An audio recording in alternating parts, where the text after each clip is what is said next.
बोल गब्बर, कितने आदमी थे? बस काय काल्या, मेरी बिल्ली मुझसे ही म्याव म्याव. फक्त एकच. ते मरू दे.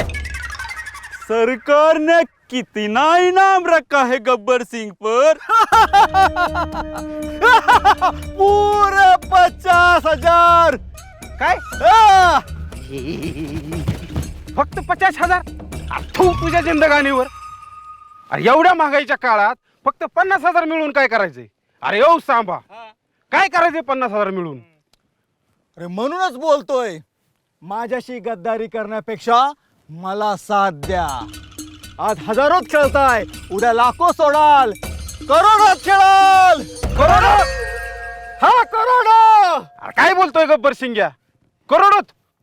हा करोडो. काय प्लॅन काय? प्लॅन ऐकणार माझा, प्लॅन ऐकणार माझा. महाराष्ट्रातील सर्व सहकारी साखर कारखाने स्वस्त दरात खरेदी करायचे. तिकडच्या शेतकऱ्याला फसवून त्याचाच ऊस कमी दरात खरेदी करायचा. साखर कारखान्यामुळे अब्ज रुपयाचा नफा कमवून साखर कारखाने तोट्यात दाखवायचे. अरे पण सरकारी ऑडिट, अकाउंट चेकिंग, काहीतरी सरकारचा वचक असेलच ना. अरे त्या सरकारी अधिकाऱ्याची मर्जी सांभाळली ना आपण की काम झालं म्हणून समजा. क्या तरकीब है. हा? दिमाग पाय आहे. पवार साहेब, काय पावर आहे साहेब तुमच्या डोक्याची. आजपासून तुम्ही सर्व 40 चोर माझे फॅमिली मेंबर. चला तर जनतेला लुटूया. रेडी स्टडी गो.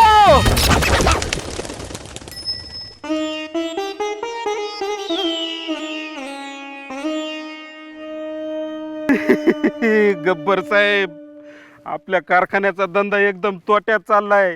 ठरल्याप्रमाणे कागदावर. गब्बर साहेब, ओ बाहेर शेतकरी बोंबलतायत की गब्बर साहेबांना आमच्या उसाला कमी भाव देऊन आम्हा शेतकऱ्यांना देशोधडीला लावलंय.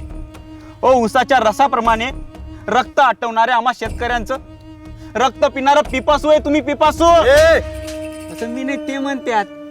आणि दुसरीकडे कारखान्याचे शेअर होल्डर्स डिव्हिडंडच्या नावाने बोंबलतायत तिकडे. 75 वर्ष कारखाना तोट्यात चाललाय, मग सांभाळताय कशा? असं ते म्हणते. अरे मग ते म्हणतात त्यांच्या नरटीवर पाय द्या ना. त्यांचा आवाज दाबून टाका. एवढं तेवढं करत बसलो ना तर पुढील प्लॅन कधी आखायचा?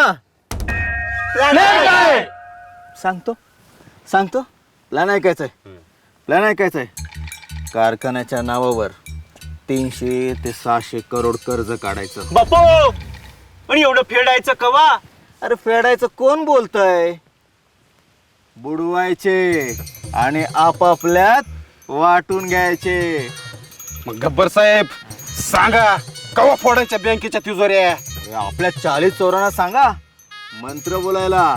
खुलजा सेम असं म्हटलं की तिजोऱ्या फुटल्यात.